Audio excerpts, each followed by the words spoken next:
अस्सलाम वालेकुम my YouTube family, welcome back to my channel. कैसे हैं आप सब। यहाँ पे जी हो गया है फजर का टाइम। तो फजर की नमाज के बाद फिर मैं आ गई किचन में जब चेक किया तो आटा नहीं गूंदा हुआ। मैंने कहा आटा गूंद लेती हूँ, टाइम बहुत ज़्यादा है क्योंकि अब नमाज होती है 4:45। तो फिर 5 बजे मैं उठ जाती हूँ। उसके बाद फिर नमाज के बाद मैं आ गई जी किचन में। आटा मैंने रेस्ट के लिए छोड़ दिया और वापस आ गई हूँ यहाँ पे मैं आप लोग के साथ एक चीज़ शेयर करती हूँ, बहुत अच्छी है। आप लोग भी ये ऐप जो है डाउनलोड कर लें तो बहुत फ़ायदा होता है इससे। इसका फ़ायदा क्या है कि इसमें ना आप अलार्म लगा दें जो आप लगाना चाहते हैं, जिस टाइम पे लगाना चाहते हैं, और मैं इस तरह लगा देती हूँ। इसमें अज़कार भी हैं, मॉर्निंग एंड इवनिंग के अज़कार भी हैं इसमें, और साथ में इसमें तस्बीह भी है। इसमें बहुत कुछ है, कुरान पाक भी है, ऑडियो भी है। अगर आप सुनना चाहते हैं वो ऑप्शन भी है, अगर आप ख़ुद पढ़ना चाहते हैं तो वो भी है। तो बहुत ज़्यादा फ़ायदा होता है इसका। और जिस तरह चाँद की जो डेट्स होती हैं, हमें नहीं पता आज चाँद की कौन सी डेट है, तो उस तरह वो भी है बहुत। फिर मेरी आदत ऐसी है कि मैं अगर नमाज के लिए उठती हूँ तो मैं दोबारा सोती नहीं हूँ। तो अगर दोबारा सो जाए नमाज़ पढ़ के तो उसका फ़ायदा कुछ नहीं है। मैं कहती हूँ जब हम लोग तिलावत कर रहे हों तो फ़रिश्ते, सुबह का टाइम होता है रिस्क तकसीम होने का, तो फ़रिश्ते हमारे घर पे जब रिस्क लेके आएँ तो आगे हम अल्लाह पाक की इबादत में मशगूल हों, तो ये क्या ही बात है। फिर मैंने जो नाश्ता बनाना होता है वो पहले तो, अगर हरम ने स्कूल जाना होता है तो पहले सबसे पहले उसका मैं लंच रेडी करती हूँ। तो उसके बाद फिर मैं ब्रेकफास्ट बनाती हूँ। लेकिन आज उसका ऑफ़ है। उसका ऐसा है कि एक दिन ऑफ़ है और एक दिन उसका एग्ज़ाम है। तो वो भी फिर इस तरह होता है, मैं ब्रेकफास्ट बना के उसके बाद उसको उठाती हूँ। जो कुछ उसने लाइट सा लेना होता है उसको मैं दे देती हूँ। तो आज जी उसका ऑफ़ है तो इस वजह से मैं थोड़ा रिलैक्स हूँ और आराम से मैंने कहा चलें एक मज़ेदार सा ब्रेकफास्ट बना लेती हूँ। चने मेरे पास बॉइल्ड होते हैं ऑलरेडी, आप लोगों को मैंने पहले भी बताया हुआ है। तो बहुत जल्दी बन जाते हैं। खाना मेरे हस्बैंड ने इतना ज़्यादा मतलब नहीं होता सालन, लेकिन फिर भी थोड़ा सा भी हो, लेकिन वो रोटी के साथ लाजमी लेते हैं। और ये हमारा देसी सा ब्रेकफास्ट होता है जिससे मेरे हस्बैंड बिल्कुल भी बोर नहीं होते, डेली वो यही लेते हैं। तो वो चले गए हैं जी ऑफ़िस और यहाँ पे बच्चे अभी सो रहे हैं। तो मैंने कहा कि जल्दी से जो मैंने वर्कशीट बनानी है हरम की तो वो मैं बना लेती हूँ। वैसे तो जो उसकी वर्कशीट्स होती हैं वो उसको टीचर दे देती हैं, गूगल फॉर्म में उनको सेंड कर देती हैं, वहाँ पे रिवाइज़ करवा लेती हूँ। लेकिन मैंने कहा कि चलिए आज रिटर्न भी ले लूँ, कब तक आखिर बच्चों की राइटिंग इतनी गंदी हो जाती है तो लिखना भूल जाते हैं। तो उसको मैं फिर इस तरह आज एक दिन उससे ओरल कर लेती हूँ और एक दिन मैं उससे इस तरह का टेस्ट ले लेती हूँ।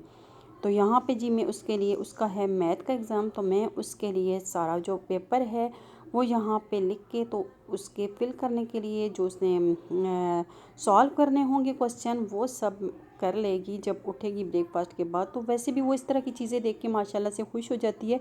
एक न्यू चीज़ होती है, ज़रूरी नहीं है कॉपी पे भी मैं उसको दे सकती थी, लेकिन मैं पेज पे इसलिए देती हूँ कि बच्चों के लिए एक डिफरेंट चीज़ हो जाती है और बच्चे खुशी से कर लेते हैं।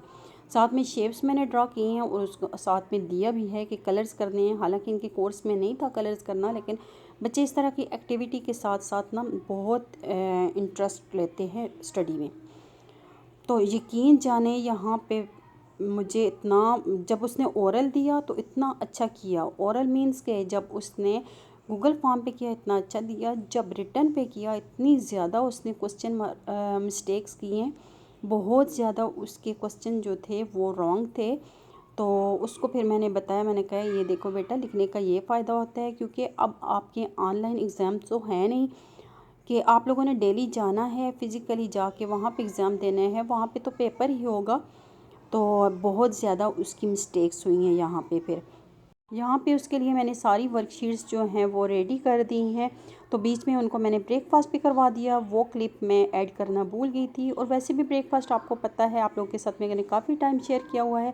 यहाँ पे उसने अपनी वर्कशीट्स कंप्लीट कर ली थी और ये देखिए इतनी ज़्यादा उसकी मिस्टेक्स थी, बहुत ज़्यादा थी कि 179 को उसने लिखा हुआ था 100। और इसी तरह फिर बाकी जो मिस्टेक्स हैं 603 के बाद क्या आता है तो उसने लिखा हुआ था 601, बिफोर वाला आफ्टर वाला, बहुत ज़्यादा मिस्टेक्स थी उसकी। तो यहाँ पे मैमूना जितना गंद करती है ना उनकी स्टडी टाइम, तो मैं कहती हूँ करने दें, क्योंकि बच्चों का फिर दिल उसमें लग जाता है, उनको तंग करती है। तो मैं कहती हूँ कि इससे बेहतर है जो करती है करने दो, बाद में मैं समेट लूँगी। तो यहाँ पे जी मैं बच्चों को पढ़ाने से फ्री हुई हूँ, तो मेरी फ्रेंड ने बहुत मज़ेदार सी निहारी भेज दी, साथ में उसने नान भी भेज दिए थे। तो वो कहते हैं ना, अंधा क्या मांगे दो आंखें, वो वाली बात हो गई, क्योंकि अब लंच टाइम हो गया था, तो भूख भी लग रही थी। तो मैंने कहा है कि ये देखिए जी, चले जी मैं खा लेती हूँ। वैसे मैं अपने लिए कुछ बनाती नहीं हूँ, कोई फ्रूट ले लिया, बस लाइट सा ऐसा होता है जो बच्चों को मैं दूँ तो मैं उनके साथ ले लेती हूँ। बहुत कम मैं लंच करती हूँ, हस्बैंड जब घर में होते हैं तो फिर मैं लंच कर लेती हूँ, वैसे मैं नहीं करती। यहाँ पे जी हमारे साथ साथ एक और फैमिली हमारे साथ आ गई है। तो ये भी इसी तरह ही हैं, जितने हम फैमिली मेम्बर हैं तो इस तरह ये भी उतने ही हैं। 3 छोटे छोटे से बेबीज़ हैं, और एक उनकी मम्मी है और एक उनके पापा हैं। ये मेरे ब्रदर इन लॉ ने रियाद से भेजे हैं, वो पाकिस्तान गए हैं, तो मेरे हस्बैंड को उन्होंने एज अ गिफ्ट दे दिया बच्चों के लिए, और बच्चे देख के बहुत ज़्यादा खुश हो गए थे। तो इनके चहचहाने की आवाज़ें इतनी अच्छी लगती हैं घर में। और इनकी एक और बहुत अच्छी बात है, वो आप लोगों के साथ मैं नेक्स्ट वीडियो में शेयर करूँगी। तो यहाँ पे जी मैंने कपड़े वॉश किए हैं, वो मैं, अब धूप इतनी तेज़ होती है कि जल्दी से उतारने पड़ते हैं, क्योंकि ड्राई भी जल्दी हो जाती हैं। जब बच्चे अपनी स्टडी से बोर हो जाएं, टीवी वगैरह थोड़ा सा टाइम देख लें, तो उनको मैं एक्टिविटी की परमिशन दे देती हूँ, वो एक्टिविटी करते रहते हैं। तो मुझे पता है ये सब कुछ समेटना बहुत मुश्किल होता है, लेकिन यहाँ पे इंडोर गेम्स बच्चों की इस तरह की एक्टिविटीज़ ही होती हैं। मेरी वो फ्रेंड्स जो मुझे मैसेजेस करके पूछ रही थी कि आपका व्लॉग क्यों नहीं आया, आपने क्यों नहीं अभी तक अपलोड किया है, तो उनको मैं बताती चलूँ कि व्लॉग अपलोड लेट करने की रीज़न ये है कि मेरे फादर इन लॉ की तबीयत ख़राब थी, तो मेरा बिल्कुल भी मूड नहीं हो रहा था, और ना हम लोग जा सकते थे। तो इस वजह से फिर मेरा बिल्कुल भी दिल नहीं कर रहा था। एडिटिंग काफ़ी टाइम की हुई है, लेकिन वॉइस ओवर मुझसे नहीं हो पा रहा था। आप सबसे भी रिक्वेस्ट है, तो प्लीज़ उनके लिए आप सब भी दुआ कीजिएगा कि अल्लाह पाक उनको जल्दी से सेहतयाब कर दें। तो हमारी मजबूरी थी, हम लोग नहीं जा सके। तो ना जाने की जो रीज़न है वो भी मैं आप लोगों के साथ ज़रूर शेयर करूँगी कि हम लोग क्यों नहीं जा सके। बहुत जल्दी इंशाल्लाह, बस आप लोग दुआ कीजिए कि अल्लाह पाक उन्हें जल्दी से सेहतयाब कर दें। तो यहीं तक है जी मेरा आज का व्लॉग। अगर आपको मेरा व्लॉग अच्छा लगा तो please like share and subscribe करना मत भूलिएगा। मुझे और मेरी फैमिली को अपनी दुआओं में याद रखिएगा।